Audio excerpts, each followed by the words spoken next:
tere, Eleri, Klaus. Tänane lauamängu soovitus on siin. Mis mäng see on? Oi, täna me mängime Team 3. Nagu juba nimest saab öelda, siis see on taas kord tiimimäng. Ehk siis te teete omavahel taas koostööd. Ma loodan, et teile meeldib koostööd teha.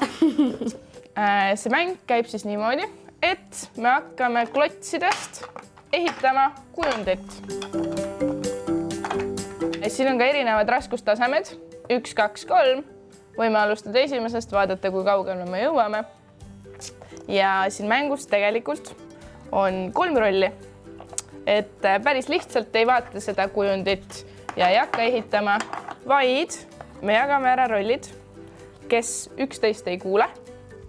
Keegi ei saa rääkida ja keegi ei saa näha. No ma arvan, et ma oleks siis kuss. No ma võin siis kõrvad kinni panna. Ehk siis mina olen pime.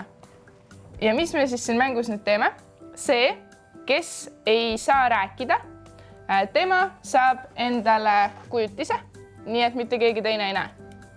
Ehk siis see, kes ei saa rääkida, peab oma kätega seletama talle, kes ei kuule, mida see, kes ei näe, peab ehitama. Ehk siis mina keskel olen silmad kinni ja teie peate mulle selgeks tegema, mis kujundi ma pean ehitama. Nii, Eleri, sa pead nüüd võtma risti. Jah, õige.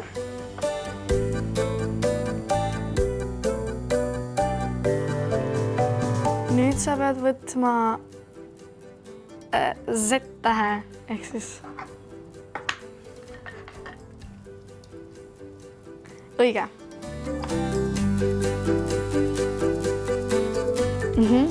Nüüd sa asetad selle tähe selle nurga juurde. Ja, täpselt õige. Super.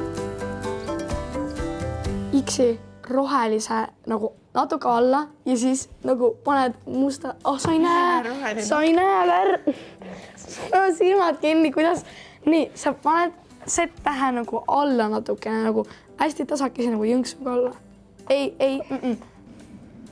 No, meil läks siin päris kaua aega, aga me lõpuks vist saime kujundi valmis. Ei saanud. Me olime lähedal. Me olime väga lähedal. Peaaegu.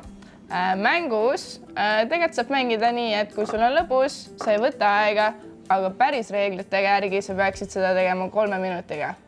Seega, mis te arvate, kas me saaksime järgmine kord 3 minutiga hakkama?